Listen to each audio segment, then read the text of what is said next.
고 김영삼 대통령의 국가장이 마무리되면서 이른바 조문 정국이 끝났습니다. 그동안 충돌을 자제해왔던 정치권이 다시 시끄러워지는 모습입니다. 여야 당내 공천 갈등도 재점화되는 모습인데요.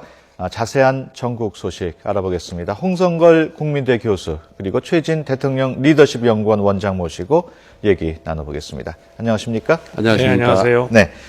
먼저 홍 교수님, 네. 김영삼 전 대통령 서거 후에 그 업적에 대한 재평가가 이루어지는 분위기입니다. 그동안 좀 저평가된 부분도 있었다 이런 지적이 나오고 있는데 어떻게 보십니까? 저평가라고 표현할 수도 있겠는데 사실은 우리가 외환 위기 가장 김영삼 대통령에 대한 평가 중에 부정적인 원인이 외환 위기를 맞았다라고 하는 것이거든요. 그런데 그 외환 위기가 대통령 개인 혹은 그 특정 정권이 어떤 경제 정책을 잘못해서라기보다는 우리 사회에 누적되어 왔던 모순이 그것이 이제 말하자면 특정 시점에 폭발하는 것이고 또 그러한 폭발을 사실 예방할 수 있었는데 그 예방을 하기 위한 다양한 노력을 기울였을 때에 그 당시에 야당이 전부 그걸 반대를 해서 못했단 말이죠. 이런 것들이 사실상 진실이었는데 그것이 그동안에 가려져 있다가 대통령의 서거와 함께 이제 국민들이 진실을 보기 시작했다. 이렇게 우리가 보는 것이 더 타당할 겁니다. 우리 최 원장께서는 어떻게? 저는 저평가 정도가 아니라 아주 과소평가됐다고 보는 거죠. 심지어는 전두환 대통령보다도 더 호감도가 후순위로 밀리기 때문인데 저는 아시다시피 지금 임기 초중반에는 상당히 여러 가지의 어떤 성과가 많았지만 임기 말에 그 외환 위기라는 그 부정적인 이미지가 워낙 강하기 때문에 그게 결국은 김영삼 대통령의 어떤 부정적인 이미지, 실패한 대통령 이걸로 낙인이 깊이 찍혀버린 것 같아요. 만약 임기 초중반에 IMF가 왔더라도 이 정도로까지 심하지 않을 거다. 그러니까 우리나라 역대 대통령들 보면 이승만이나 박정희 대통령도 끝이 좋지 않았기 때문에 항상 마치 실패한 대통령과 같은 그런 부정적인 의미가 깊이 남아있거든요. 그래서 아마 박근혜 대통령도 임기 말, 끝, 마무리를 잘해야 좋은 이미지로 지속될 수가 있습니다. 알겠습니다. 김영삼 전 대통령의 국가장 기간 동안에 그 정치적 아들을 자처했던 그 김무성 새누리당 대표, 상주 노릇을 자처하면서 비서를 지켰습니다. 이를 놓고 새누리당 안에서도 여러 가지 반응이 나오고 있는데 어떻게 보십니까? 상주를 자처한 분이 한두 분이 아니니까 사실 김무성 대표만의 문제는 아니고요. 또 그게 저는 문제라고 보지는 않습니다. 김무성 대표의 경우에 김영삼 전 대통령이 처음에 추진했던 그 민추협에 처음 이제 합류하면서 정치를 시작을 했거든요. 그러니까 사실 지금 오늘날의 정치인, 기성 정치인 중에서 상당수가 그 민주화 운동의 경험을 가지고 있고 거기에는 김영삼 전 대통령이나 혹은 김대중 전 대통령과 다 맞닿아 있단 말이죠. 그래서 그런 측면에서 상주를 자처하고 이런 것들은 충분히 있을 수 있는 일인데 이걸 너무 또 정치적 의미로 해석을 해서 지금 현재 그 여당의 대표니까 그리고 당 내에서 소위 친박계 의원들하고 상당한 지금 알력이 있지 않습니까? 그래서 이런 그 공천과 관련해서 그래서 이런 것들 때문에 좀 너무 과도한 그 해석을 하는 것이 아니냐 싶고 장례 지내는 데 있어서의 상주를 자처한 것은 정치적 아들로서 내가 이만큼 존중을 드리겠다, 존경심을 드리겠다 하는 것으로 그냥 평가는 그대로 해주는 것이 좋다. 저는 그렇게 봅니다. 우리 최 원장님 5일 동안 종편이나 모든 언론들이 많이 방송을 했지 않습니까? 이 중계를. 그런데 김영삼 대통령 빼고는 가장 주목을 받은 사람이 김현철 씨 그리고 김무성 대표인 것 같습니다. 5년 내내 스포트라이트를 받고 우리 종편 나간 분들도 계속 김무성 대표의 YS의 아들이다라는 부분을 계속적으로 반복적으로 했지 않습니까? 그러면서 사람들은 YS의 어떤 유훈 정치 그리고 민주화 운동 그다음에 부산 경남 이런 이미지가 김무성 대표 오버랩이 되면서 상당히 후광 효과를 보았다고 볼 수가 있죠. 더구나 5일 동안을 연인을 하루도 빠짐없이 지키고 있었기 때문에 그 이른바 PK 민심에 대한 긍정적인 후광 효과를 톡톡히 봤기 때문에 그거를 바라보는 이제 친박 입장에서는 상당히 마음이 불편할 수밖에 없죠. 그런데 저는 이래요. 그러니까 소위 말해서 대권 후보 혹은 큰 정치를 하고자 하는 사람이 뭐 전직 대통령이나 혹은 앞에 이제 계셨던 분의 후광을 입어서 그걸 어필하려고 해가지고서는 지금까지 정권을 잡은 적도 없었고 그것을 우리 국민들이 바라지도 않습니다. 우리가 지금 예컨대 문재인 대표나 뭐 이런 분들이 왜 국민들한테 이걸 그야말로 지지를 받지 못하느냐? 그 노무현 전 대통령의 그늘을 벗어나지 못하기 때문에 그런 거예요. 그러니까 대통령으로 혹은 대권 주자로서 내가 나서겠다라고 하시는 분들은 절대 후광 효과에 기대 가지고서 정치적으로 이익을 취하려는 생각을 버려야 됩니다. 그것이 오히려 족쇄가 되고 발목을 잡는 수가 있다. 이렇게 봅니다. 전적으로 이제 동의를 합니다만 말씀드리면 문재인 후보 같은 경우는 후광 효과가 상당히 역풍을 많이 방금 말씀드린 불러오는데 또 박근혜 대통령 같은 경우는 이제 아버지 박정희 대통령이 또 후광 효과도 있기 때문에 그게 바람직하지 않다는데 전적으로 동의하는데 정치인들은 자꾸 그 후광 효과에 기대하고 이제 그렇죠. 알겠습니다.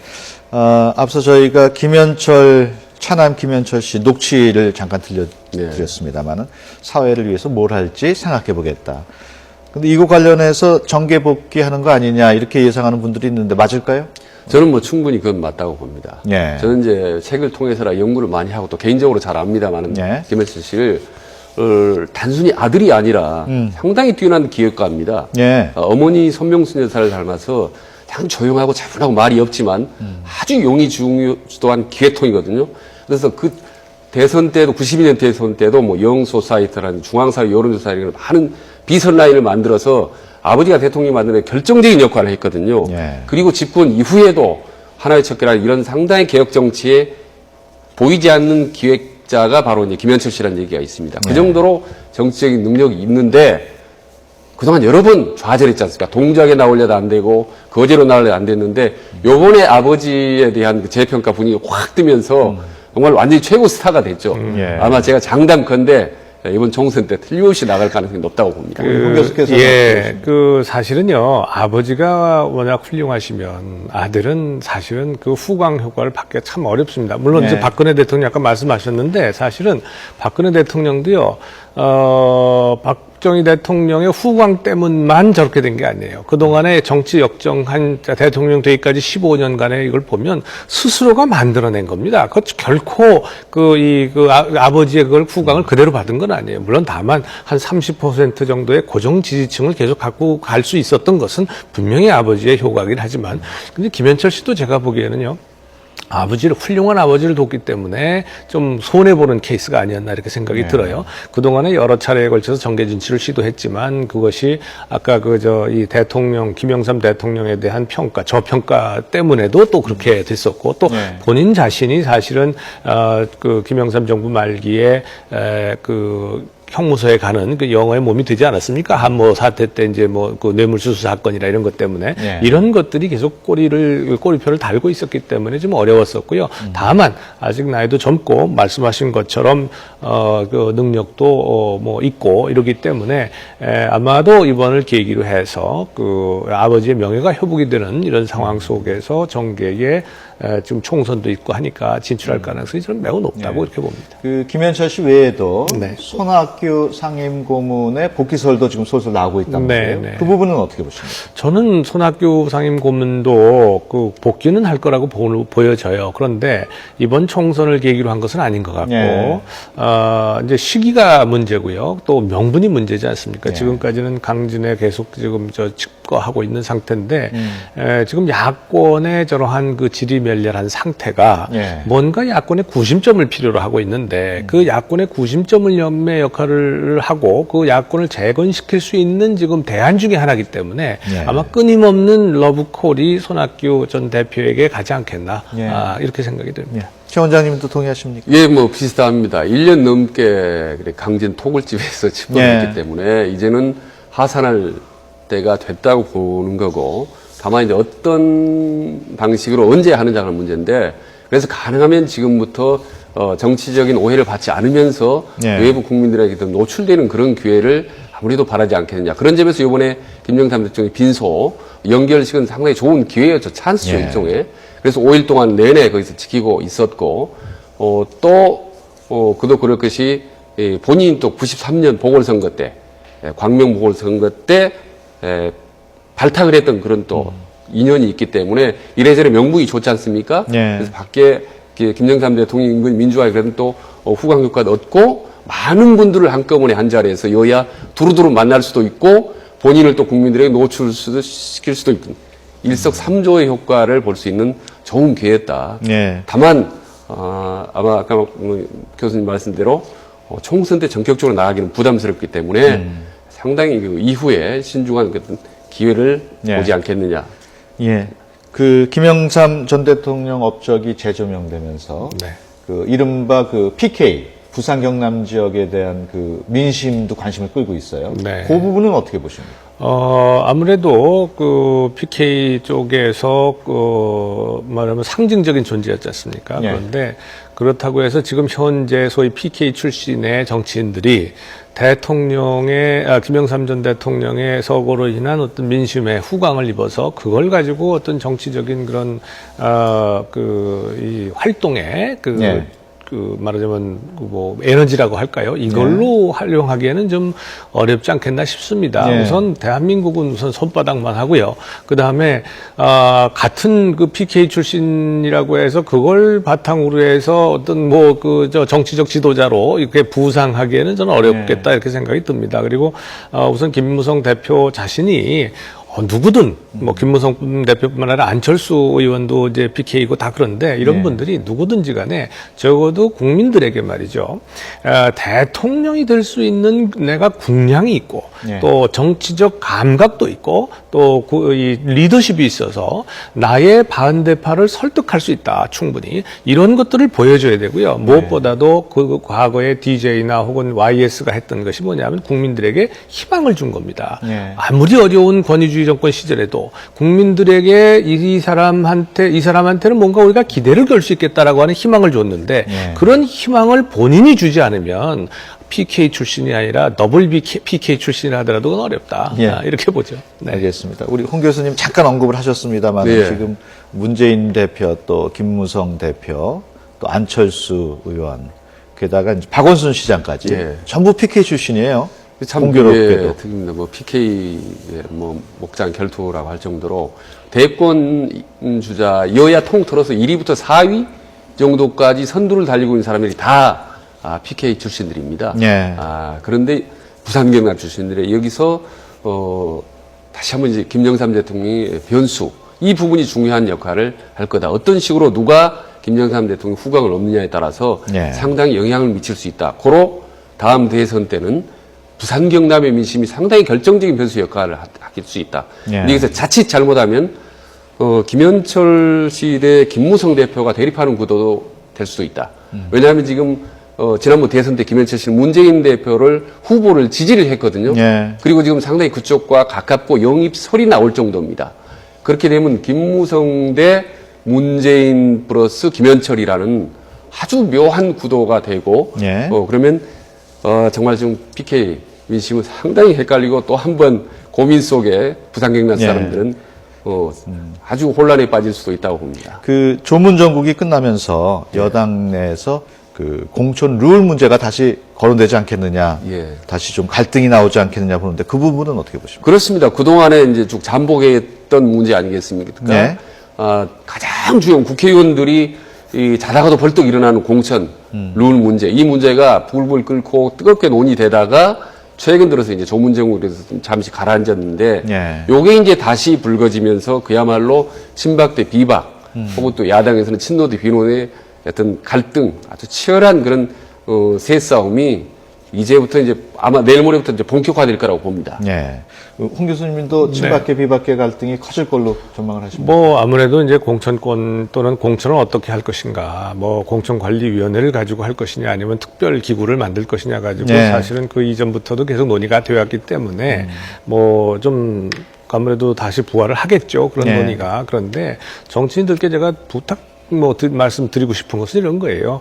제도를 나한테 유리하게 해서 내가 선거에서 이기겠다 혹은 내가 공천을 받겠다라고 하는 생각을 가지고 정치하시는 분들은 큰 정치를 할 수가 없습니다. 예. 내가 국민들을 위해서 내 지역구를 위해서 뭘 할 수 있다라고 하는 그리고 내가 그동안 해왔다라고 하는 것을 입증을 하고 그렇게 해서 유권자를 설득을 할 생각을 해야지 아니 공천 룰을 규칙을 자꾸 나한테 유리하게 바꿔가지고서 어떻게든 해보겠다라고 한다면 예. 그 정치인을 국민들이 누가 믿을 수 있겠어요? 예. 그러니까 그때마다 자꾸 바꾸려고 그럴 거 아니겠어요? 그래서 저는 지금 새누리당 내에서 이 공천 가지고 자꾸 얘기를 하고 있는데 어차피 제가 보기에는 프라이머리 소위 말하는 오픈 프라이머리라고 하는 국민 공천제는 참 어려운 지금 상황이고 그렇다면 현재 가지고 있는 당원 당규를 가지고 하는 수밖에 없습니다. 그렇다면 뭐 2대 3대 3대 2라고 하지만 그것이 뭐냐면 결국은 당심 대 국민의 민심이 5대 5로 가는 겁니다. 그러니까 이러한 그 기존에 있는 규칙을 가지고 그대로 가장 충실하게 해야지 자꾸 규칙을 바꿔가지고서 자기가 이익을 보려고 하면 그건 그 자체가 정당성을 잃는 겁니다. 알겠습니다. 야당인 그 새정치민주연합 문재인 대표 이른바의 문안박 연대 발표를 했습니다. 반발도 있어요. 오영식 의원 같은 경우에는 그 어젠가요? 그 최고위원직을 사퇴했어요. 사퇴했고 또 비노 진영에서 주로 반대를 많이 하고 있는데 어감도 특이한 문안박이 등장하게 된 배경이 아시다시피 문재인 대표의 사퇴를 비노 진영이 강력히 요구하니까 안철수와 박원순 시장하고 같이 공동으로 당을 운영하겠다라는 안을 내세운 거 아니겠습니까? 대안을 내세운 건데 솔직히 이거는요 정말 묘한 겁니다. 아주 이상한 모양새입니다.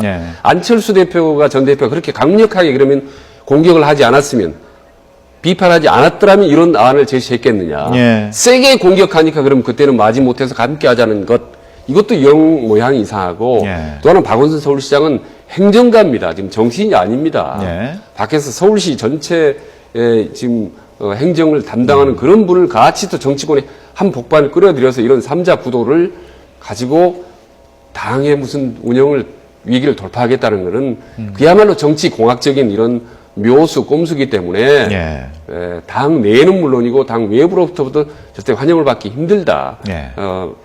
이 문재인 대표는 근본적인 그런 획기적인 쇄신책, 본인 스스로를 내려놓는 그런 획기적인 대책을 내놔야 국민들로 지지를 받을 수 있지 계속 이렇게 변칙적으로 가게 되면 정말 총선에서도 큰 어려움에 저는 직면할 가능성이 높다고 봅니다.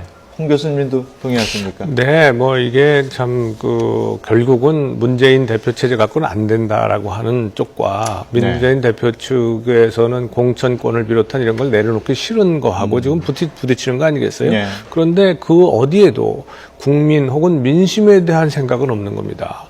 이게 지금 그 국민들에게 대한정당으로서 지금 집권 가능한 대한정당으로서의 자리매김을 하고 그렇게 해서 신뢰를 받을 생각을 해야 되는데 그거에 대한 관심은 전혀 없고 어떻게든 간에 예컨대 지금 문재인 대표 측은 당권을 어떻게든 한 달이라도 걸쳐 놓으려고 그러고 다른 쪽에서는 또 다른 쪽대로 문재인 대표 측 갖고는 안 되니까 우리 새로 합시다라고 하는 것이고 그러니까 저는 야권에도 좀 이 당부드리고 싶은 말씀은 문제의 핵심은 민심을 어떻게 얻는 데 있는 거거든요. 그러니까 대한정당으로서 이 야권을 지지하는 유권자들에게 희망과 비전을 줄 수 있어야 되는 거예요. 그 생각을 해야 될 텐데 그거는 안중에도 없고 그저 내가 공천 해가지고 내 사람 챙기려고 하니까 그렇게 해가지고서는 결국은 백전백패할 수밖에 없는 거다. 그 문안박 연대 관련해서 내일 그 안철수 의원이 입장을 발표할 거거든요. 어떻게 예상하십니까?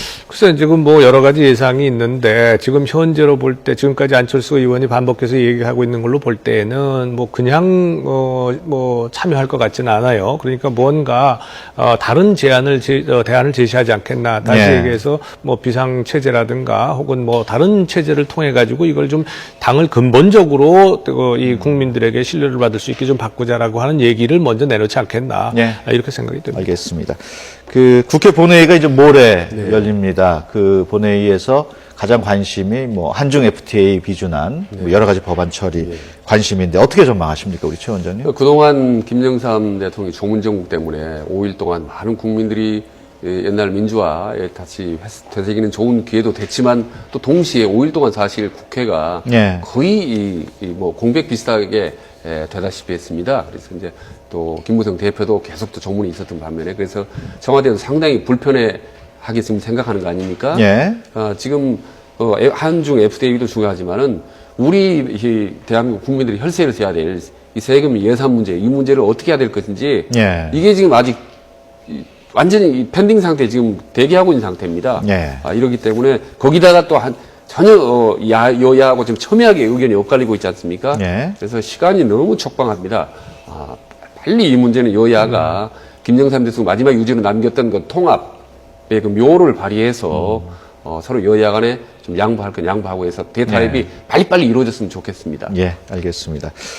우리 홍 교수님께서도 최근 그 국회에서 그 국회의원 세비를 내년에 인상하는 안을 통과시켰다가 또 철회했죠. 여론이 안 좋으니까 네, 철회를 했단 네, 말이에요. 네, 네. 그 보시는 그거는 저 사소한 문제고요. 네. 사실은, 열심히 일을 하고 하면 세입이 3%가 아니라 10% 인상 못 하겠습니까? 네. 그런데 지금 상황은 그렇지 못하고 저는 그거보다 더 중요한 것이 지금 이번에 김영삼 대통령의 재평가가 나오는 이유가 이제 외환이기 때문에 그렇지 않습니까? 근데 제가 보기에는 지금 이 시점에 우리가 맞고 있는 경제 위기가 예. 그 외환위기보다 훨씬 더 심각합니다. 예. 그 당시에는 여러 가지 문제가 있었지만 우리의 경제 기초가 펀더멘털이 튼튼했고요. 예. 재정적으로도 안정이 돼 있었습니다. 부채도 별로 없었어요. 근데 지금은 펀더멘털 자체가 지금 흔들리고 있고요. 예. 또 이 부채가 지금 가계부채, 공공부채 다 1,100조가 다 넘어가 있습니다. 예. 또 재정 적자가 구조적인 적자 상태에 들어가 있어요. 이제는 여력이 없습니다. 이런 상태에서 중국도 이제 시장이 아니라 완전히 경쟁국이 됐고요.